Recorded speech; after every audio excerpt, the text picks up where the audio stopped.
آپ میں پڑھے لکھے لوگ موجود ہیں، میں آپ سے ایک بات پوچھنا چاہتا ہوں، اگر میرے نبی کی ولادت کا دن منانا شریعت کا حکم ہوتا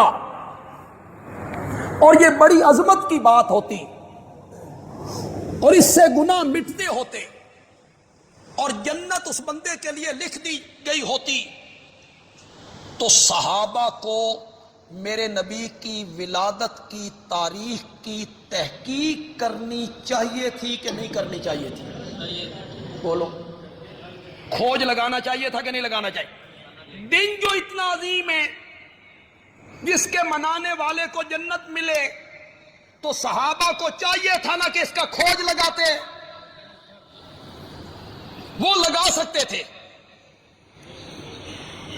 جس عورت کا دودھ میرے نبی نے پیا، حضرت حلیمہ رضی اللہ تعالی عنہا، وہ زندہ تھی، وہ میرے نبی کی خدمت میں آئی، کلمہ بھی پڑھا۔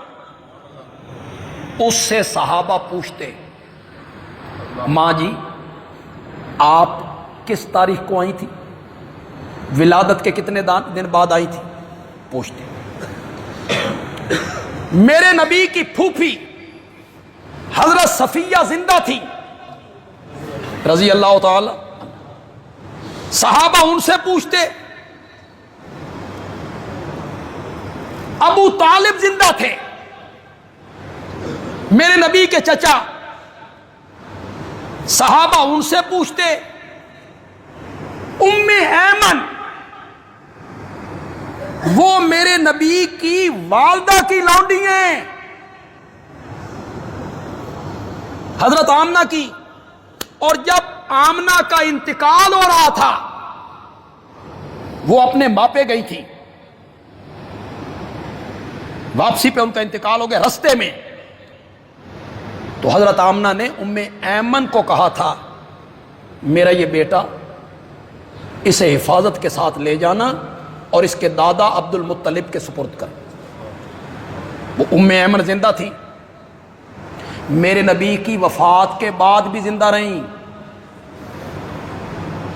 ان سے پوچھا جا سکتا تھا۔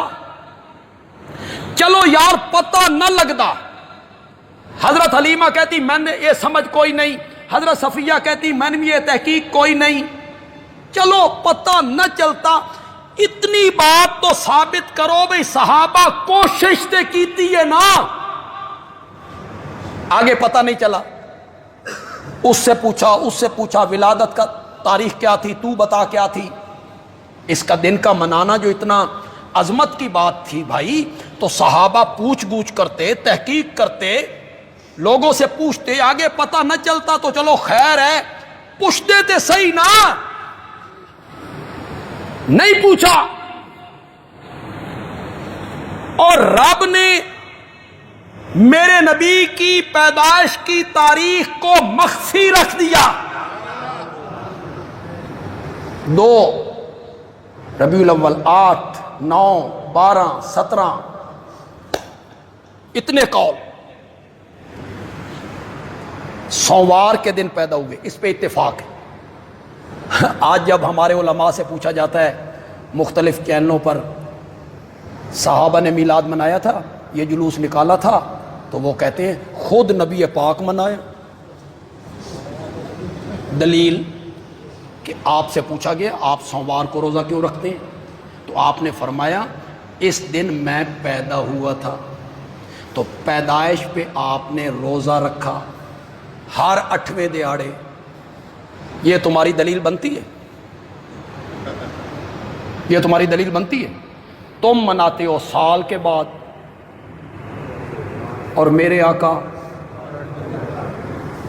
تو پھر ہر سوموار نو مناؤ نا، پھر اس میں عید نہیں، شاباش شاباش۔ میرے آقا کیا رکھا کرتے تھے؟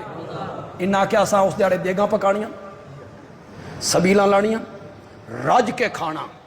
میرے نبی کیا رکھتے تھے؟ تم کیا کر رہے ہو؟ یہ دلیل نہیں بنتی۔ عید اور روزہ متضاد چیزیں ہیں۔ میرے آقا کیا رکھتے تھے؟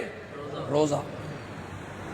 اگر آپ کے ذہن میں پہلے یہ چیز موجود نہیں تو بندیالوی سے سنو، اے حدیث ادھوری پڑھ دینے، جی میں تمہیں پوری سناتا ہوں، میں تمہیں پوری سناتا ہوں۔ میرے نبی نے فرمایا میں سوموار کا روزہ اس لیے رکھتا ہوں کہ اسی دن میں پیدا ہوا تھا اور اسی دن میں مجھ پر وحی اتری تھی۔ جی صرف پیدائش نہیں، اسی دن مجھ پر کیا اتری تھی؟ جہاں یہ ولادت کا ذکر ہے نا، اگو نالے بھی ذکر ہے، لیکن وہ آگے یہ ذکر کرے تو پھر کام نہیں چلتا نا۔ میرے آقا تو رکھتے تھے روزہ، پھر کئی لوگ کہتے ہیں قرآن میں نہیں ہے اما بنعمت ربک فحدث، اپنے رب کی نعمت کا چرچا کرو، تو یہ جلوس نکالنا چرچا ہی ہے نا، تو یہ تو قرآن کا حکم ہے۔ میں نے کہا حضرت یہ قرآن اترا کس پہ تھا؟ یہ اما بنعمت ربک فحدث آیت کس پہ اتری تھی؟ سب سے پہلے کس کو سنائی تھی میرے نبی نے؟ اے تین سمجھ آئیے،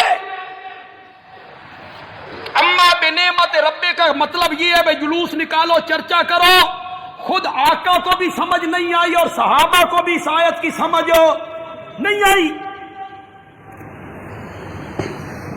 بس میری تقریر کے آخری الفاظ ہیں، اور الفاظ بھی بڑے جوبن پہ ختم کرنا چاہتا ہوں۔ آپ سے بھی توقع رکھتا ہوں کہ آپ بھی تھوڑے سے اپنے جذبات دکھائیں۔ اللہ نے میرے نبی کی قبر منور کو شرک سے محفوظ کر دیا اور میرے نبی کی ولادت کی تاریخ کو مخفی رکھ کے اس تاریخ کو بدعت سے محفوظ کر دیا، قبر کو شرک سے محفوظ کر دیا، قبر مبارک کو شرک سے محفوظ کر دیا اور ولادت کی تاریخ کو مخفی رکھ کر بدعت سے کیا کر دیا؟